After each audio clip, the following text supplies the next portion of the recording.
আসসালামু আলাইকুম প্রাণপ্রিয় শিক্ষার্থীরা। চেঞ্জিং সেন্টেন্সে তুমি 5/5 পাবে যদি তুমি বোর্ড কোশ্চেনের প্রত্যেকটা প্রশ্ন বুঝে বুঝে পড়ো এবং সেগুলো ধরে ধরে অনেকগুলো প্র্যাকটিস করো।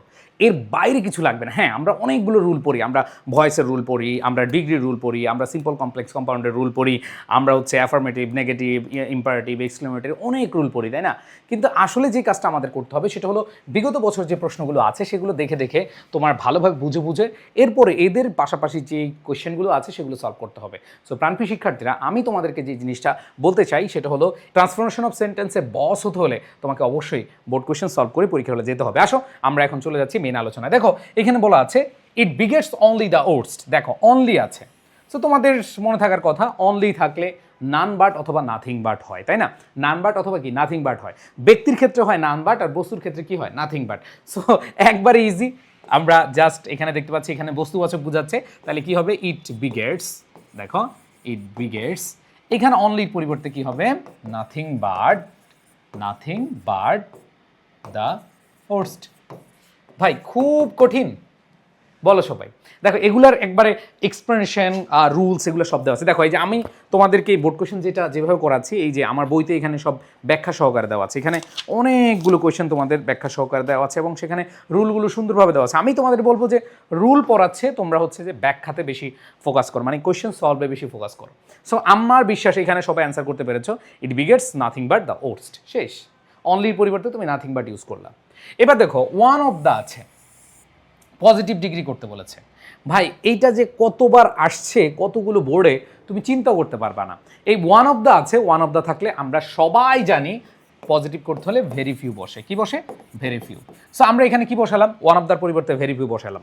এইবার এরপরে কাকে বসাবা? ভাই এরপরে তুমি যে কাজটা করবা তোমার অ্যাডজেক্টিভে নজর দিতে হবে। অ্যাডজেক্টিভের পরে দেখো এখানে ভাইসেস, এখানে নাউনটা আছে, তাহলে এইখানে দেখো ওয়ান অফ দ্যার পরিবর্তে তুমি ভেরি ফিউ বসাইছো, এবার দেখো ভাইসেস, তাহলে এখানে দেখো ভেরি ফিউ ভাইসেস।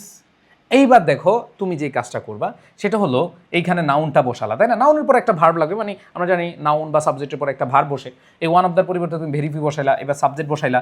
এবার সাবজেক্টটা যেহেতু প্লুরাল, ভাইসেস এটা হচ্ছে কি প্লুরাল, তাহলে এইখানে দেখো প্লুরাল যেহেতু তার মানে কি হবে? আর হবে। তাহলে এখানে দেখো ভেরি ফিউ ভাইসেস আর। এখন যে কাজটা করতে হবে পজিটিভ ডিগ্রি যেহেতু as dot dot dot as অথবা so dot dot dot as আনতে হবে। সো এইখানে দেখো আমরা অ্যাজ ডট ডট অ্যাজ আনলাম। এই যে ডট ডটে কে বসবে? অ্যাডজেক্টিভটা বসবে। সো এখানে অ্যাডজেক্টিভ কে আছে? ইনহিউম্যান আছে, ইনহিউম্যান, অ্যাজ ইনহিউম্যান, এরপরে অ্যাজ, বাকি অংশ কি? অ্যাঙ্গার। খেলা শেষ। ভাই খুবই ইজি। দেখো তোমরা জাস্ট প্র্যাকটিসগুলো বুঝে বুঝে করো, তোমাদের জন্য একবার ইজি। এখানে 5/5 না পেলেও তুমি 4 পাবা যদি তুমি প্র্যাকটিস করে যাও। অনেকে আমরা এই ট্রান্সফরমেশন অফ সেন্টেন্স ভয়ে ধরি না, কিন্তু আসলে এই টপিকটা খুবই ইজি, প্র্যাকটিসের অভাবে অনেকে ভয় পাও। সো এখানে দেখো আমরা very few vices are as inhuman as anger, শেষ।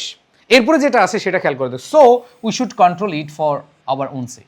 প্যাসিভ করতে বলছে। ভাই ভয়েস থেকে একটা প্রশ্ন আসবেই, তো প্যাসিভ যেহেতু করতে বলছে এখানে দেখো আমাদের মডাল ভার্ব আছে। সো আমরা জানি মডালের প্যাসিভটা কি? Modal plus be plus V3 form. এটা হচ্ছে আমাদের যে ভার্বটা থাকবে, এই ভার্বটাকে আমরা এইভাবে চেঞ্জ করি, মানে ওই মডাল ভার্বটার পরে বি প্লাস V3 আনবো। এখন কথা হলো ভাইয়া সাবজেক্টকে, এই যে উই, শুড কন্ট্রোল হচ্ছে ভার্ব, অবজেক্টকে ইট, তাহলে আসো আমরা অবজেক্টকে সাবজেক্ট বানিয়ে দিই ইট। এবার দেখো শুড, এরপরে বি আনতে হবে, মডাল ভার্বের পরে বি আনতে হবে, তাহলে ইট শুড বি কন্ট্রোলড। এখানে ভার্বের পাস্ট পার্টিসিপল, তাহলে কি হবে? ইট শুড বি কন্ট্রোলড। ঠিক আছে। এরপরে দেখো বাই, উইয়ের পরিবর্তে কি হবে? আস হবে। উইয়ের পরিবর্তে কি হবে? আস। তাহলে it should be controlled by us for our own sake, বাকি অংশ। আর এইখানে যে সো শুরুতে আছে এটা যা আছে তাই থাকবে, এখানে কোনো চেঞ্জ নাই। খেলা শেষ। খুবই ইজি। এখানে যারা প্র্যাকটিস করবা তাদের জন্য খুবই ইজি মনে হবে ইনশাল্লাহ। এবার আসো আমি তোমাদেরকে পরবর্তীতে নিয়ে যাব, যে তোমাদেরকে বলছিলাম না the man who, a man who, I student who, an honest man who, অথবা হি হু, এরকম ব্যক্তিবাচকের সাথে যখন হু থাকবে একবারে সিম্পল ভাই হুটা কেটে দিবা। এবার যে ভার্বটা আছে এটা আইএনজি বানায় দিবা। খেলা শেষ। দেখো কি বললাম, যে তুমি দেখবা যখন এরকম হু থাকবে এবং এখানে ব্যক্তিবাচক থাকবে তুমি কিছুই করবা না, তুমি যেই কাজটা করবা সেটা হলো যে ভাইয়া তুমি ওই ভার্বটা আইএনজি করে দিবা আর হুটা কেটে দিবা। তাহলে দেখো এখানে ভার্বটা যদি হু কেটে দিলাম, আর এই সাবজেক্টটা আমরা পরে নিয়ে যাব, ঠিক আছে? তাহলে এখানে দেখো তুমি যদি বলো যে এইখানে যে ভার্বটা আছে রেইনিং ইন অ্যাঙ্গার, এরপরে তুমি যে কাজটা করবা সেটা হচ্ছে এই হি সাবজেক্টকে নিয়ে যাও, he causes a lot of travels. শেষ। দেখো খুব সিম্পল, এখানে হুটা কাটা যাবে, যে ভার্বটা আছে এটা আইএনজি বানিয়ে দিবা, এই বাকি অংশ লিখবা, এই ভার্বের আগে এই যে সাবজেক্টটা আছে এই সাবজেক্টটা বসিয়ে দিবা, এরপর শেষ। And then last, realizing it we should try to be emotionally balanced. এখানে কমপ্লেক্স সেন্টেন্স বানাতে বলেছে। সো কমপ্লেক্স বানানো খুবই ইজি, এখানে দুইটা ভার্ব নিয়ে নিতে হবে, মানে এখানে একটা ভার্ব আছে রিয়েলাইজিং ইট, এখানে সিম্পল সেন্টেন্স আছে, এই রিয়েলাইজিং ইট এখানে কিন্তু ভার্বের আইএনজি ফর্ম দেওয়া আছে। তো তোমাকে এখানে কি করতে হবে, ভার্বের এস বাই এস ফর্ম অথবা ভার্বের পাস্ট ফর্ম অথবা ভার্বের বেস ফর্ম নিতে হবে সাবজেক্টের সাথে, কারণ আমরা জানি কমপ্লেক্সে অবশ্যই দুইটা ভার্ব থাকবে। এখানে শুড ট্রাই আছে, এখানে যা আছে তাই থাকবে, সব সেম থাকবে। দেখো খুব ইজি, এখানে যা আছে তুমি এখানে ধরবাই না, তুমি জাস্ট এটাকে তুমি সিম্পল থেকে কমপ্লেক্স বানিয়ে দিবা। কিভাবে, তুমি দেখো, তুমি বলতে পারো অ্যাজ, এই অ্যাজটা হচ্ছে কমপ্লেক্স সেন্টেন্সের মার্কার দিলা, অথবা সিন্স দিতে পারলা, ঠিক আছে। সো এখানে তুমি সিন্স দাও, অ্যাজ দাও, দিলা, এরপর তোমাকে সাবজেক্ট নিতে হবে। সাবজেক্ট পাইতে এত কষ্ট করা লাগবে না, এখানে দেখো সাবজেক্ট দেওয়া আছে, তাহলে অ্যাজ অথবা সিন্স উই। এবার যে ভার্বটা আছে এখানে, এটার ভার্বের আমরা বেস ফর্মটা নিব, অ্যাজ উই রিয়েলাইজ ইট, এরপর বাকি অংশ বসায় দাও, শেষ। বাকি অংশ বসায় দাও, কমপ্লেক্স হয়ে যাবে। কারণ দেখো এখানে শুটটা একটা ভার্ব, এখানে রিয়েলাইজ হচ্ছে একটা ভার্ব, দুইটা ভার্ব আছে এবং দুইটা সাবজেক্ট আছে, আমরা পেয়ে গেলাম। অ্যান্সার হচ্ছে আমাদের অ্যাজ উই রিয়েলাইজ ইট, এরপরে we should try to be emotionally balanced, শেষ।